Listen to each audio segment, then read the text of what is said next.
Good morning 10th class. सभी बच्चों को गणतंत्र दिवस की हार्दिक शुभकामनाएं। गणतंत्र दिवस पे आप सभी को पता है कि हमारा संविधान लागू हुआ था। इसी के उपलक्ष्य में हम हर 26 जनवरी को गणतंत्र दिवस मनाते हैं। तो आज भी आपने जो कुछ डाउट भेजे थे उनको हम सॉल्व करेंगे। सबसे पहला डाउट तो यही था, क्वेश्चन नंबर 23, कि संघीय व्यवस्था की सफलता के लिए संवैधानिक प्रावधानों का होना क्यों आवश्यक है। सबसे पहले तो बेटा ये समझो संघीय व्यवस्था क्या होती है।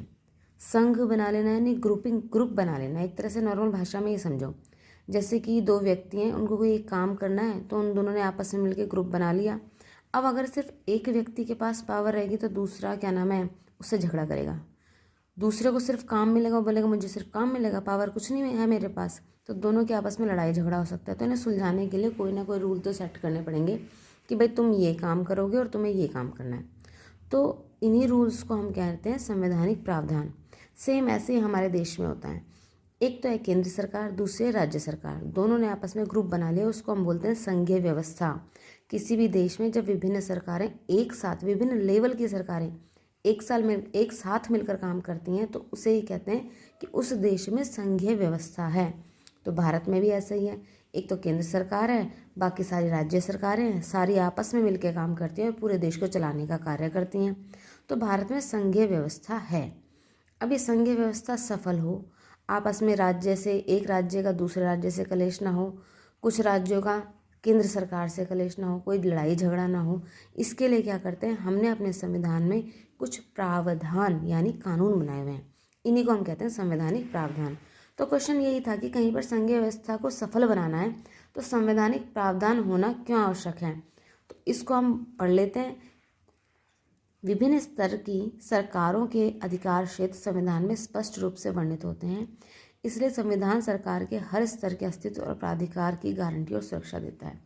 यानी संविधान में हमने क्या किया है, जब अपना संविधान लिखा तो हमने विभिन्न स्तर की सरकार कि भाई ये पंचायत सरकार है, ये आपकी क्या नाम है म्यूनिसिपैलिटी है, ये वाला आपकी राज्य सरकार है, ये केंद्र सरकार है, इनके हमने अधिकार क्षेत्र मतलब इनको कहाँ कहाँ तक पावर मिली है, किस मामले में ये दखल दे सकती है सरकार और किस मामले में नहीं दखल दे सकती, इसको कहते हैं उस सरकार का अधिकार क्षेत्र। वो हमने अपने संविधान में स्पष्ट रूप से लिख दिए हैं कि अगर कहीं पे कुआं खुदवाने का काम है, इसमें पंचायत सरकार ही निर्णय लेगी कि कहाँ कुआं खुदेगा कहाँ नहीं, सेंटर सीधे उसमें इंटरफेयर नहीं करेगा। तो यही कह रहे हैं कि इसलिए संविधान सरकार के हर स्तर के अस्तित्व और प्राधिकार की गारंटी की सुरक्षा देता है। यानी कि संविधान में जब हमने लिख दिया तो संविधान क्या करता है, सरकार के हर स्तर, किसी भी लेवल की सरकार है, चाहे ग्रामीण स्तर की सरकार है, चाहे राज्य स्तर की, चाहे केंद्र सरकार की, तो उनके अस्तित्व और उनके प्राधिकार यानी अधिकारों की गारंटी की सुरक्षा देता है कि अब संविधान में ये बात लिख दी है, इसी के अकॉर्डिंग हर सरकार को कार्य करना है। पहला पॉइंट तो इसलिए जरूरी है संवैधानिक प्रावधान, ताकि सबको अपने अपने अधिकार पता चल जाए कि मुझे ये काम करना है। जैसे तुम्हारे स्कूल में होता है ना, टाइम टेबल सेट हो गया, अब तुम्हें ये पता है कि मुझे इस दिन ये वाली बुक ले जानी है, इस दिन ये वाली बुक ले जानी है। उसके बाद जो टीचर्स हैं वो भी सेट कर दिए, हर टीचर को पता है कि मुझे ये पढ़ाना है। फिर तुम्हारा क्या सेट कर दिया, इतना सिलेबस है, इतना सिलेबस पढ़ना है इस क्लास में, इस सब्जेक्ट का इतना सिलेबस करना है, इसका इतना सिलेबस करना है। ये सब कुछ आपको एक सेट करके दिया गया है। क्यों? ताकि आप जो भी क्लास की स्टडी कर रहे हैं वो करने में आपको आसानी हो। नेक्स्ट पॉइंट आपका आता है कि संविधान के मौलिक प्रावधानों को किसी एक स्तर की सरकार अकेले नहीं बदल सकती। ऐसे बदलाव दोनों स्तर की सरकारों की सहमति से ही हो सकते हैं। यानी कि जब हमने संविधान लिख दिया था तो उसमें जो रूल हमने शुरू में लिख दिए उन्हें हम कहते हैं संविधान के मौलिक प्रावधान। ठीक है, जो सबसे पहले रूल रेगुलेशन लिख दिए गए थे वो संविधान के मौलिक प्रावधान है। और ऐसे रूल रेगुलेशन जो पूरे संविधान को संभाल के रखें वो भी उसके मौलिक प्रावधानों में आते हैं। अब उनमें हमें समय के साथ बदलाव करना है। आज के समय के अनुसार उसमें कुछ नए रूल्स ऐड करने हैं, कुछ नए रूल्स हटाने हैं। तो ये कह रहे हैं कि किसी एक स्तर की सरकार अकेले नहीं बदल सकती। यानी जो संवैधानिक प्रावधान है उन्होंने ये अधिकार दिया है कि केवल केंद्र सरकार ही ऐसा नहीं करेगी कि कोई नया रूल लाना है तो अपनी मर्जी से ले आएगी। उसको ऐसा करने के लिए दोनों स्तर की सरकारों की सहमति होनी चाहिए। उसे राज्य स्तर से भी इस बारे में पूछना पड़ेगा कि क्या इस रूल रेगुलेशन में मैं बदलाव करूं या नहीं करूं। अदालतों को संविधान और विभिन्न स्तर की सरकारों के अधिकार की व्याख्या करने का अधिकार दिया गया। हमारे संविधान में साफ तौर से लिखा गया है कि हमारे देश की जो अदालतें हैं वो संविधान और विभिन्न स्तर की सरकारों के अधिकारों की व्याख्या करेंगी, यानी वो बताएंगी अदालतें कि कौन सी सरकार के पास कौन सा अधिकार है, कौन सा अधिकार नहीं है। इसको एक्सप्लेन करने का काम अदालतों को दिया गया है। नेक्स्ट पॉइंट है, वित्तीय स्वायत्तता निश्चित करने के लिए विभिन्न स्तर की सरकारों के लिए राजस्व के अलग अलग स्रोत संवैधानिक रूप से निर्धारित हैं। वित्तीय मतलब पैसा, स्वायत्तता मतलब अपनी मर्जी। तो कोई एक राज्य है, उसके पास अपना पैसा हो, वो चाहती है कि मैं कॉलेज बनाने में पैसा खर्च करूं, मैं यहाँ पे बांध बनाने में पैसा खर्च करूं, तो वो ये सब तब करेगी जब उसके पास स्वयं का पैसा होगा। अगर वो केंद्र सरकार से हर चीज़ में पैसा मांगती रहेगी तो केंद्र सरकार डिसाइड करेगी कि नहीं, तुम्हें ये पैसा यहाँ खर्च करना है, यहाँ खर्च करना है। अब पैसे में राज्य सरकार की फ्रीडम हो, इसके लिए क्या किया गया है कि वित्तीय स्वायत्तता निश्चित करने के लिए विभिन्न स्तर की सरकारों के लिए राजस्व की अलग अलग व्यवस्था की गई है। यानी कि हर सरकार को पैसा अलग अलग रूप से कहाँ मिलेगा, इसकी व्यवस्था संविधान में पहले से ही कर दी गई है कि ये वाले टैक्स राज्य सरकार वसूलेगी, ये वाले टैक्स केंद्र सरकार वसूलेगी और ये वाले टैक्स दोनों वसूलेंगी। तो इस तरह की व्यवस्था किसमें की गई, संविधान में। अब हमें स्पष्ट दिखाई दे रहा है कि जब ये सारी व्यवस्थाएं संविधान में की गई हैं, सब कुछ अलग अलग लिखा गया है, तो आपस में लड़ाई झगड़े तो होंगे नहीं। जब लड़ाई झगड़े होंगे नहीं तो संघीय व्यवस्था आसानी से सफलतापूर्वक चलेगी। तो हम कह सकते हैं कि कहीं पर भी, चाहे वो स्कूल हो, चाहे आपका घर हो, वहाँ पे कुछ रूल रेगुलेशन सबके लिए अगर सेट होते हैं तो लड़ाई झगड़ा नहीं होता। ऐसे संघीय व्यवस्था से है कि संघीय व्यवस्था की सफलता के लिए संवैधानिक प्रावधानों का होना अति आवश्यक है। मुझे लगता है ये क्वेश्चन आप बच्चों को अच्छे से समझ आ गया होगा। अब नेक्स्ट क्वेश्चन की तरफ चलते हैं। नेक्स्ट क्वेश्चन कहते हैं, संसाधनों के विवेकपूर्ण उपयोग के लिए किस प्रकार नियोजन एक सर्वमान्य रणनीति है। तो नियोजन शब्द को समझो। नियोजन होता है हमने किसी चीज़ का टाइम टेबल सेट कर दिया है, यानी किसी चीज़ को कैसे प्रयोग करना है इसके नियम सेट कर दिए हैं। नियोजन यानी हमने योजना बना लिया, उस चीज़ का प्रयोग उचित तरीके से हम कैसे करेंगे। तो यही कह रहे हैं कि संविधानों का अगर हमें विवेकपूर्ण ढंग से उपयोग करना है ना, तो हमारे पास एक नियोजन, एक सेट होना चाहिए कि हमें इस चीज़ को ऐसे इस्तेमाल करना है, इस चीज़ को ऐसे इस्तेमाल करना है। हम ऐसे इस्तेमाल करेंगे तो कम खर्चा होगा, ऐसे इस्तेमाल करेंगे तो ज़्यादा बचत होगी। तो ये कह रहे हैं कि ऐसा करना एक सर्वमान्य रणनीति, यानी सबके लिए ऐसा होना चाहिए, एक रणनीति बनानी चाहिए। अगर आप कहते हैं हाँ, तो उदाहरण से स्पष्ट कीजिए। तो हाँ जी, ठीक है। अगर हमें संविधानों, संसाधन, जितने भी संसाधन हैं उनका विवेकपूर्ण का मतलब है किसी भी चीज़ को तरीके से इस्तेमाल करना, उसका अपव्यय ना करना, उसे व्यर्थ ना करना, उसे ही बोलते हैं विवेकपूर्ण तरीके से उपयोग। तो नियोजन उपलब्ध संसाधनों की पहचान करके उनका विभिन्न क्षेत्रकों में समुचित उपयोग हेतु आवंटन करने में सहायता करता है। सबसे पहले हम कह रहे हैं कि नियोजन होना चाहिए। तो ये कह रहे हैं होना चाहिए, तो क्यों होना चाहिए आप बताओ। तो हमने बताया है कि नियोजन जो क्या करता है, जितने भी उपलब्ध संसाधन हैं, हमारे पास कितने भी संसाधन हैं, उनकी पहले तो पहचान करता है। फिर उन्हें विभिन्न क्षेत्रक पता है ना, प्राथमिक क्षेत्रक, द्वितीयक क्षेत्रक, तृतीयक क्षेत्रक, उसके बाद क्षेत्रक और तरीके से ये बांटे जाते हैं। तो उनमें डिवाइड करता है कि उनका समुचित उपयोग हो सके।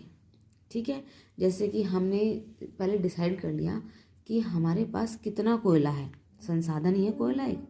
पहले देखा हमारे देश में जो उत्पादित होता है, हमारे पास पर्याप्त मात्रा में कितना कोयला एक दिन में हम लोग निकालते हैं, या हमारे पास जो कोयले के भंडार हैं उनमें लगभग कितना कोयला हमारे पास है। फिर पहले हमने ये कर लिया। फिर हमने कहा कि इस कोयले का उपयोग हम हर क्षेत्र में कर सकते हैं। प्राथमिक क्षेत्र के जो भी उत्पादन है उसके लिए कर सकते हैं, द्वितीय क्षेत्र में कर सकते हैं।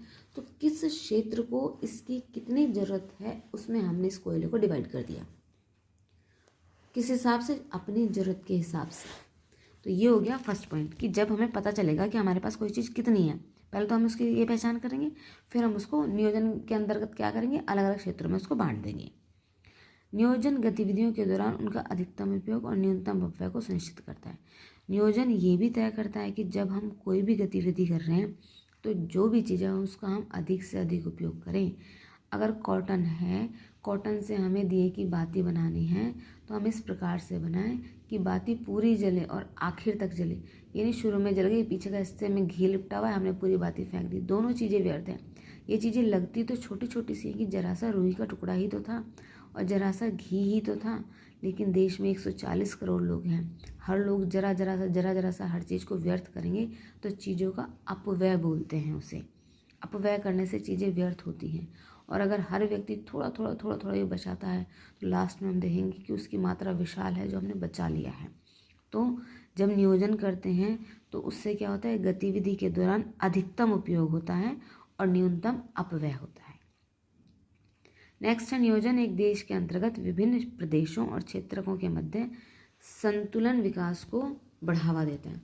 नियोजन से हम क्या करते हैं, हम देखते हैं कि कोई चीज़ कहाँ पर कितनी उत्पादित हो रही है और किस क्षेत्र में उसकी, किस प्रदेश में उसकी ज़्यादा ज़रूरत है, उसके हिसाब से हम संतुलन स्थापित करते हैं। ये नहीं कि कोई चीज़ प्राप्त की और एक ही क्षेत्र में उसका सारा यूज़ कर लिया। अगर कहीं पे जल की मात्रा अधिक है तो वहाँ पे जितना भी जल निकाला वहीं यूज़ कर लिया और दूसरा क्षेत्र सूखा पड़ा है, वहाँ तक हमने जल नहीं पहुँचाया। इससे देश का समुचित विकास नहीं होगा, ना ही संसाधनों का उचित उपयोग होगा। तो इसके लिए क्या करेंगे, हम व्यवस्था करेंगे कि इस क्षेत्र से पहले पहचान करेंगे कहाँ पर कितनी मात्रा में जल उपलब्ध है, फिर उसकी व्यवस्था करेंगे जहाँ ज़्यादा है वहाँ से उस जल को उस स्थान पर पहुँचाया जा सके जहाँ पर वो कम मात्रा में है। साथ ही लोगों को जागरूक किया जा सके कि जल का कम से कम अपव्यय करें। तो ठीक है, तो ये संतुलन स्थापित करता है। नियोजन क्या करता है, हमने एक स्कीम बना ली, नियोजन मतलब स्कीम ही बनाई एक तरह से हमने कि हमें क्या करना है और कैसे संसाधनों का प्रयोग करना है। और ये रणनीति बहुत ज़रूरी है। जब तक हम प्लान करके नहीं चलते हैं तो चीज़ें वेस्ट ज़्यादा होती हैं, लेकिन जब पहले से ही प्लान कर लेते हैं कि इतना सामान है, इतने दिन चलाना है, तो एक दिन में इतना यूज़ करना होगा, तो उससे चीज़ लंबे समय तक चलती है और हमारी आवश्यकताओं की भी पूर्ति होती है। जब इन चीज़ों का ध्यान नहीं रखते तो सारी चीज़ एक ही दिन में खर्च कर देंगे तो बाद के लिए कुछ भी नहीं बचता है। नेक्स्ट पॉइंट है विकास की सर्वाधिक मांग वाले क्षेत्रकों का ध्यान रखते हुए नियोजन संसाधनों को समान रूप से वितरित करता है। यानी हम देखते हैं कि विकास की सर्वाधिक मांग कहाँ पर है। इसका एक एग्जाम्पल ले लेते हैं कि नियोजन ने हरित क्रांति के दौरान इन क्षेत्रों पर अधिक ध्यान दिया जो कृषि उत्पादन में पिछड़े हुए थे। हमने जब हरित क्रांति को अपनाया तो हमने देखा कि जिन क्षेत्रों में कृषि उत्पादन कम हो रहा है, ठीक है, किसी भी वजह से कम हो रहा है, पहले उन पर जांच की क्यों कम हो रहा है, फिर उन क्षेत्रों में विशेष ध्यान दिया और वहाँ पर भी कृषि उत्पादन को हमने बढ़ाया। ये नियोजन का ही एक नतीजा था कि हमें वहाँ पे अच्छे रिजल्ट सामने आए। वरना अगर पहले से ऑलरेडी जहाँ पे उत्पादन ज़्यादा हो रहा है वहीं पे उत्पादन बढ़ाते रहेंगे तो उससे तो देश को कोई फ़ायदा नहीं होगा। नेक्स्ट है नियोजन दीर्घ अवधि के लक्ष्यों को निर्धारित करके उन्हें प्राप्त करने की योजनाओं का निर्माण करने में सहायता प्रदान करता है। देखो, लक्ष्य हम डिसाइड करते हैं, एक होते हैं दीर्घ अवधि के, एक लघु अवधि के। दीर्घ अवधि के मतलब हमने लंबे टाइम के लिए प्लान बनाया है, 10 साल के लिए, 5 साल के लिए, तो उसे दीर्घ अवधि कहेंगे। दीर्घ अवधि के लक्ष्य, कुछ योजनाएं हमने 1 महीने 2 महीने की बनाए, उन्हें लघु अवधि के कहेंगे। तो नियोजन में हम क्या करते हैं, दीर्घ अवधि के लक्ष्य तय करते हैं कि 2025 तक हमने ये नदी साफ़ कर देनी, 2030 तक हमने इस नदी को पूरी तरह से साफ़ कर देना है, उसके लिए फिर प्लान बनाते हैं। तो ऐसे नियोजन से क्या होता है, हम अपनी योजनाओं को सही रूप दे पाते हैं और उन्हें पूरा भी कर पाते हैं। सबसे लास्ट में है कि नियोजन आधारभूत संरचना के विकास में सहायता करता है। आधारभूत संरचना मतलब किसी चीज़ का निर्माण होना, और आधारभूत का मतलब है बेसिक। जैसे एक घर है, उसकी सबसे आधारभूत चीज़ उसकी नींव है, पहले नींव होगी, नींव के ऊपर ही घर खड़ा होगा। इसी प्रकार एक देश है, उसकी आधारभूत संरचना, उसकी सड़कें, पुल, बांध, बड़ी फैक्ट्रियाँ हैं, अगर ये नहीं बनेंगी तो देश का विकास नहीं होगा। तो ये क्या करती हैं, जो आपकी नियोजन क्या करता है, सड़कें, रेलवे, बंदरगाह, संचार के संसाधनों का विकास करता है, पहले इनके निर्माण पर ध्यान देता है। जब ये आधारभूत संरचनाएं बन जाती हैं तो और इकोनॉमिकल गतिविधियाँ, पैसे की कमाई के और रास्ते खुल जाते हैं, जिससे संपूर्ण देश का विकास होता है। आई होप आप सबको ये आंसर अच्छे समझ आ गया होगा कि रणनीति बनानी क्यों ज़रूरी है, क्योंकि रणनीति बनाने से ही संसाधनों का उचित उपयोग होगा और उचित उपयोग होने से ही देश का विकास संभव है। लास्ट क्वेश्चन जो एक बच्चे ने पूछा था वो ये था कि 19वीं शताब्दी के अंत में यूरोप में राष्ट्रवाद की भावनाओं को जागृत करने में संस्कृति ने एक अहम भूमिका निभाई। इस कथन के उदाहरणों सहित पुष्टि कीजिए। इस चैप्टर में पहले ही पढ़ाया जा चुका है कि यूरोप भी पहले एक राष्ट्र नहीं था। यूरोप में भी क्या नाम है, जैसे फ्रांस अब एक राष्ट्र है, जर्मनी अलग राष्ट्र है, इंग्लैंड अलग है, ऐसा नहीं था। पूरा यूरोप बिखरा पड़ा था, छोटे छोटे राज्य थे, कहीं जमींदार का राज चल रहा था, कहीं छोटे से राजा का राज था, कहीं राजा तो है पूरे देश में, पूरे जैसे फ्रांस में एक राजा था लेकिन उसके अंदर भी बटे पड़े थे, अलग अलग संस्कृति के लोग अलग अलग हो रखे थे। लेकिन जब वहाँ पे राष्ट्रवाद की भावना जागृत हुई तो ये माना गया कि पूरा फ्रांस एक है, हम इसको एक मानेंगे। पूरा जर्मनी एक है, इसको अलग से एक मानेंगे। जर्मनी के 50 टुकड़े हो रखे हैं, ये नहीं मानेंगे। तो जब ये आया तो लोगों ने इस भावना को और बढ़ावा देना चाहा। अब किस आधार पर बढ़ावा दिया? तो इसमें साफ लिखा हुआ है कि राष्ट्र के विचार के निर्माण में संस्कृति ने महत्वपूर्ण भूमिका निभाई। संस्कृति का मतलब होता है हमारा जीवन जीने का तरीका। जो जीवन जीने का तरीका जिन लोगों का एक जैसा और कई सालों से एक जैसा चला आ रहा है तो वो उनकी संस्कृति कहलाती है। ठीक है, किस तरह का ओढ़ रहे हैं, किस तरह का पहन रहे हैं, किस तरह खा रहे हैं, किस तरह का डांस है, किस तरह के वहाँ पे और कार्य किए जाते हैं, तो ये तरीका जो एक पैटर्न बन जाता है, यही उनकी संस्कृति कहलाती है। तो लोगों ने क्या किया, राष्ट्र के विचार के निर्माण में संस्कृति ने महत्वपूर्ण भूमिका निभाई। उन्होंने कला, काव्य, कहानियों और संगीत ने राष्ट्रवादी भावनाओं को आकार देने और व्यक्त करने में मदद की। विभिन्न प्रकार की कला के द्वारा काव्य यानी लोगों को कविताएं सुनाई, कहानियाँ सुनाई, संगीत सुनाए और राष्ट्रवादी की भावनाएं बढ़ाई कि देखो भाई, हम प्रारंभ से ही एक जैसा खाते हैं, हमारी कहानियाँ भी मिलती जुलती हैं। तुम अलग एरिया में रहते हो तो क्या हुआ, हमारे पूर्वज तो एक थे, ये रिलेटेड कहानियाँ उनसे हैं। पुरानी कहानियाँ सुनाने लगी, कविताएं नई नई रची गई, उनमें वर्णन किया गया पुराने टाइम का कि हम लोग कैसे एक साथ रहा करते थे, हमारी संस्कृति एक है। और इससे राष्ट्रवाद की भावनाएं लोगों में जागृत की गई कि जब हम सब एक हैं तो हमारा राष्ट्र भी एक ही होना चाहिए। नेक्स्ट पॉइंट आता है, रूमानीवाद एक ऐसा सांस्कृतिक आंदोलन था जिसमें राष्ट्रवादी भावनाओं का एक विशेष रूप से विकसित करने की मांग की। रूमानीवाद होता है कि हम इमोशनली किसी को अपनी ओर अट्रैक्ट करें ताकि उसको रोमांच आए, उसे महसूस हो, हाँ भाई। एक तो होता है तो प्रैक्टिकल लाइफ में रहना, जैसे कोई व्यक्ति मर गया, अरे मर गया, ये तो पॉसिबल था, मरना ही था, सब थोड़ी ना जिंदा रहेंगे, ठीक है, फैक्ट है, सब जिंदा नहीं रहेंगे, एक न एक दिन तो एक कोई मरेगा ही। लेकिन हम ये थोड़ी कह सकते हैं कि तुम रो मत। किसी के पेरेंट्स अगर मर गए कि तुम रो मत, तो मरना था, ठीक है, जो होना था हो गया। तो उसके अंदर कुछ ना कुछ इमोशन होते हैं इंसान के अंदर, उन इमोशन को कहानियों के द्वारा, बातों के द्वारा जगाना, यही रूमानीवाद कहलाया था। रूमानीवाद जब जितने भी साहित्यकार थे, लेखक थे, कवि थे, जब वो रचनाएं रचते थे तो वो ऐसा लिखते थे, ऐसा पढ़ते थे और ऐसा काव्य पाठन करते थे जिससे लोगों के दिमाग में इमोशंस जागें। किसके प्रति? अपने राष्ट्र के प्रति। इसी फेज़ को जब ये टाइम आया और इन सब चीज़ों का ज़्यादा प्रयोग किया गया लोगों की भावनाओं को जागृत करने का, इसे ही रूमानीवाद कहा जाता है। ठीक है, तो जो रूमानी कलाकार थे, कलाकार मतलब लेखक हो गए, कवि हो गए, नाटक करने वाले हो गए, तो इन्होंने कहा कि तर्क वितर्क और विज्ञान की इतनी वो मत करो महिमा मंडन, यानी कि इनके ज़्यादा बखान मत करो, को हर चीज़ का लॉजिक क्यों होना चाहिए। जैसे एक बच्चा है रोता हुआ अपनी माँ के पास जाता है तो इसके पीछे लॉजिक क्यों, ऐसा कुछ नहीं है। माँ का प्यार है, उसका इमोशन है, तो वो नेचुरली अपने माँ के पास जाएगा ही। तो नेक्स्ट क्या है कि उन्होंने कहा कि तर्क वितर्क और विज्ञान को साइड हटाओ। सबसे बड़ी चीज़ क्या है? सबसे बड़ी चीज़ हमारे इमोशंस हैं, हम उन पर ध्यान लगाएंगे। नेक्स्ट पॉइंट है, उनका प्रयास एक राष्ट्र और आधार के रूप में एक साझा सामूहिक विरासत, एक सामान्य सांस्कृतिक अतीत की भावना पैदा करना था। देखो सारे पॉइंट एक दूसरे से रिलेटेड है। मैंने आपको बता दिया है कि जो रूमानीवादी थे यानी जो पुराने टाइम के जो लेखक थे, उनका प्रयास था ही क्या, यूरोप में राष्ट्रवाद की भावना को जगाना। तो वो क्या कैसे जगा रहे थे कि सबको कह रहे थे कि आपका और हमारा सबका एक सामूहिक विरासत थी, हमारे पूर्वज एक थे, तो हमारा अतीत जो है वो भी एक था। तो हम अतीत की भावनाओं को लोगों में पैदा करते थे। वो लोग कहते थे कि तो हमारा तुम्हारा अतीत एक है, पास्ट में तो हम एक ही थे, तो हम अलग अलग अब क्यों रहें। जर्मन दार्शनिक जोहान गॉटफ्रीड हर्डर जैसे अन्य लोगों ने दावा किया कि सच्ची जर्मन संस्कृति की खोज आम लोगों के बीच की गई, कि जो आज हम जर्मन संस्कृति को दिखा रहे हैं ना कि जर्मन संस्कृति ऐसी वैसी, ये उदय तो इसका उदय आम लोगों के बीच ही हुआ था। आम लोग मतलब दास वोल्क। तो जब आम लोगों के बीच हुआ था तो सबको आज के टाइम पे ऐसा क्यों है कि एक जमींदार है, एक हाई लेवल है, दूसरे नीचे हैं, सब एक बराबर होके रहो। तो एक बराबर होके रहने के लिए सबको एक राष्ट्र के अंतर्गत रहना होगा। नेक्स्ट वही पॉइंट जो पहले आ चुका है कि लोक गीतों, लोक कविता, लोक नृत्यों के माध्यम से राष्ट्र की सच्ची भावना को लोकप्रिय बनाया गया था।